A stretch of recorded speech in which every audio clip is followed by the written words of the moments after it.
What common thing screams, "I make poor financial choices"? Expensive clothes complaining about a lack of money. Having a really nice car that you can't afford to put gas into. When saving for retirement means dumping huge sums into the lottery. My cousin who has declared bankruptcy multiple times always seems to have a new car. I still think back to those days when credit card companies had booths at colleges that gave out free t-shirts to those who applied for new credit cards. We didn't even know what APR meant. Frequent gambling. More specifically, the people that always have an excuse to keep gambling. I win more than I lose. You gotta have skin on the game to make it more fun. I won't be able to sleep tonight if I don't check the scores. Can't end on a loss. I have an uncle that almost lost his house by blowing the mortgage checks on sports and poker bets. Nobody, including my aunt, knew anything was wrong because he was intercepting the notices from the bank. We just thought he really loved watching sports. Turned out he was betting on every game. And nobody is lucky forever. I dated a guy who always impulsively spent his paycheck. If rent came a day or two after payday, it got paid. If it came a day or two before payday, it didn't. It didn't occur to him that he had to budget his check to meet expenses. His mom had always covered everything that he didn't pay, so he never had to think about what his check needed to cover. After a while, his car didn't run and he couldn't fix it, and he had to move out of his apartment because he didn't pay rent. I am a real estate agent and I work leads with my lender. We met this lady about 4 months ago who had bad credit and low income. We helped her identify what she needed to do to get better credit, and she said she may get more money soon. We follow up last week. She got a new higher paying job. But when he ran her credit, he saw she just purchased a $64,000 car. He told her things look better income-wise, but the car payments take up pretty much all of your debt-to-income ratio. She said, "I just can't win. I gotta get to work somehow. With that kind of car, I bet she gets to work real fast." My lender said the only house she will get approved for now is a gingerbread house. Seen a few people buy nearly all infant, baby, toddler cloths new from expensive brands. The most insane. $350 Canada Goose winter jacket for a 4-month-old. Jacket barely covered the winter and then was too small. Oh, and nearly everyone I know that does this needs their parents' help each and every month to cover rent or mortgage payments. Every one of these posts says the same thing. Spending too much money on depreciating assets when you don't have any appreciating assets. Getting into a new hobby and by week 2 you have all the latest and greatest professional grade gear. Get into debt to pay for a wedding. Relying on pawn shops every time you're low on cash. I knew a woman who regularly pawned some jewelry. Then got it out on payday, only to pawn it again a few weeks later. Edit. I never expected so many likes and replies to this. Never expected this and similar behaviors to be so common. And mainly because poor folks have no other options. Thank you, everyone, for contributing. And thank you, kind stranger, for the silver.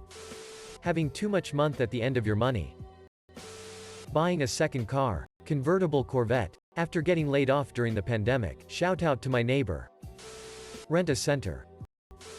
Rolling car payments into your next car. I can't count how many people I know who traded in perfectly functioning cars they still owed money on because they needed something newer, or outgrew their current car. I know someone who was paying $900 per month for a Hyundai Tucson that was listed for like $25,000. It ended up getting repoed.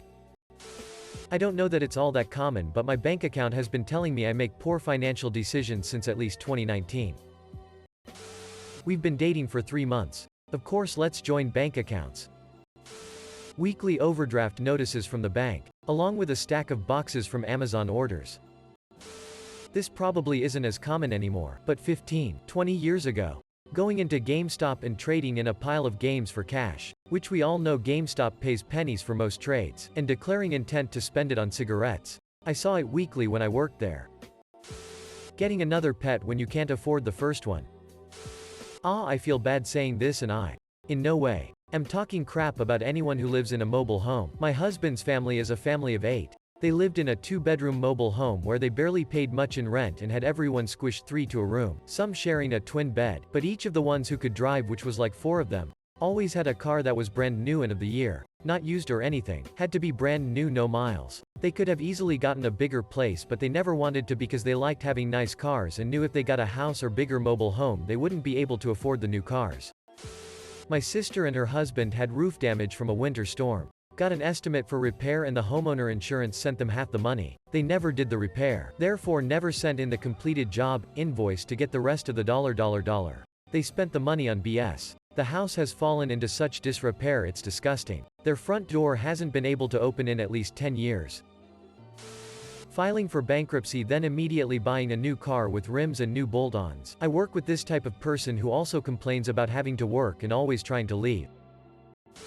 We live in a very cheap, neglected apartment building, but someone here owns an Audi. With a cheaper car, they could live somewhere with hot water and no rats.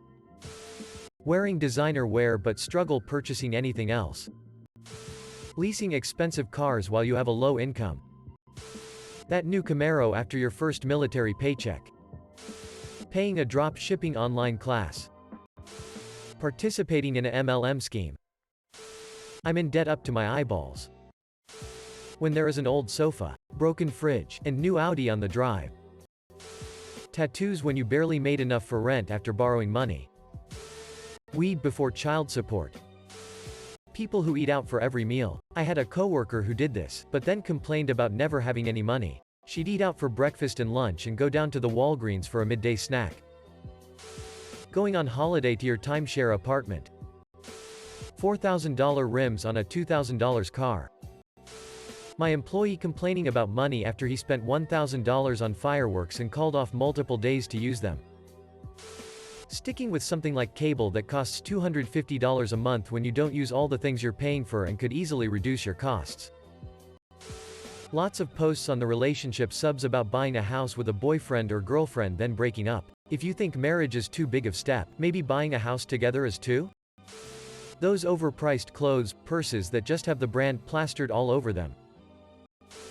Spending student loans on anything other than tuition and basic living expenses. Taking out all the loans offered. Edit. Taking out all the loans offered if it's more than you need. I had a college intern once. He already had some practical sedan. He automatically took the maximum amount of student loans the financial aid office offered, though he didn't need that much for tuition and living costs. He gets his excess loan disbursement the first week of the semester, and goes and uses it as a down payment on a convertible, without even selling his old car. Why? I deserved to have something nice. He was sure he'd get a good job after he graduates because he'll have a college degree. Don't think he realizes he'll be paying interest on that car twice. Edit. In the US. Upgrading to the next phone on release. I know that most people who can afford this are set, but it just seems so frivolous to me. Posting loss porn on our Wall Street bets gives it away for me. Not saving some part of your salary when you can. I play Magic the Gathering. An expensive car in front of a rundown house. This was very common where I grew up. I remember behaving a conversation about it with a friend whose sister had just purchased a sports car and lived in a rough-looking trailer. Everybody sees your car and nobody sees your house if you don't invite them over. I guess he had a point. I wouldn't do it, but I see now why people do.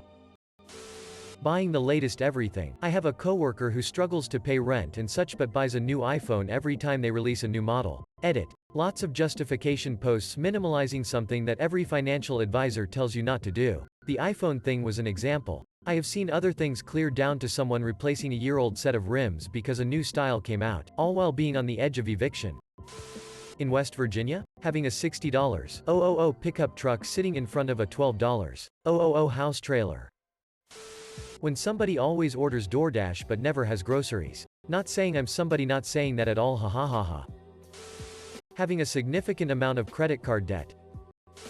Spending way too much on dating. Every time my girlfriend and I would do something together, I would end up spending at least $200. When I tried to talk to her about it, ask why we couldn't do something together that didn't cost so much money, she looked me in the eyes and reminded me once again, because I'm a prostitute. Dumbass. Anyone who has all the things, yet when there's an expense that's not fun, car repair, unexpected, not covered medical bill, anything to do with a house, they can't pay for it. Anytime I go to Target. Covering yourself in ornate tattoos while not holding steady work between fast food and retail jobs. I am scrolling through all of these comments to see if there is anything that I am doing that is a red flag. Those predatory car loan places. I knew a guy who was paying almost $500 a month for a Pontiac Grand Prix. He didn't seem to know how much he was paying. Like, dude, you could literally lease a Benz for that much. Prestige cars outside council houses. Payday loans. A girl on my Facebook posts photos of her holding wads cash, mostly $20s. Having a good salary, yet still having no money at the end of the month. Every month. Always going out to eat. Literally drains your wallet. Rent to own anything. Driving a BMW, Lexus and wearing name brand glasses, clothes, shoes while you live in a frocking efficiency. This is a somewhat Miami thing. All about the superficial appearance of wealth even if you're poor as sit and your life is awful. Do you think you can front me I'll pay you back when my next paycheck hits? Shopping for cars based on a monthly payment and not caring about interest or the total cost of purchase. Getting food deliveries like DoorDash and going out to eat most days of the week. Or every day. Buying a huge house that's almost empty inside because you can't afford furniture for it. I've heard this is pretty common in McMansion communities. Credit card debt. If you don't or won't have the cash by the next bill you cannot afford it. Don't buy it. Stop renting money at 18%. DoorDash, Postmates, etc. excessively. Every now and then it's nice to just relax and do it. But to do it daily is frocking nuts to me. It turns a $14 pizza into a $35 pizza. It turns a $6 meal at McDonald's into a $20 meal. I have friends who piss away probably hundreds of dollars using these apps daily just because they're too lazy to just go pick the shit up themselves. Also insane to eat out for every meal. If you can afford it, it's obviously not a problem. But a lot of people I know who do this do not have the money to be doing it. They eat out constantly but then sit their pants if they have to. Find the money to get an oil change. You wouldn't believe the lines at my mall for stores like Louis Vuitton and Gucci. And most of the people in line look like they just rolled out of bed. It's like this every time I go and it's just the strangest sight. Meanwhile, Hermes never has a line. I think brands that make logo plastered items attract people who don't actually have money but want to show off. Regularly buying scratch-off tickets. Fancy car, truck parked in front of trailer house. Loaning me $20. Lot of people saying things about owning a 20 to 40k Audi, but I see way more people in 50 to 80k F150 to 350s. Posting things you buy or rent on social media. Lots of vacations to fly away destinations and a job that clearly doesn't pay well enough to cover said travel. Kids with crippling school debt who study art or music like me. I work with homeless people and have for years, and 1/6 of my clients will get a job long enough to get a check, buy whatever non-essential thing they want. No, it's not always drugs, and in fact it's rarely that. Usually an iPhone or something stupid like that, and then quit right after. Like what the frock happened to saving and wanting to have money for a deposit for a place. When you're working on part-time, or on food stamps, and have a poor quality of life, but keep having kids. Not that I have anything against having kids. But you need to consider whether or not you can afford them. Recent college grads buying if not, new vehicles after getting their first big job. Just drive the one that's paid off for a few years. It will save you so much money and stress. People who drive around in trucks that are completely empty 99% of the time.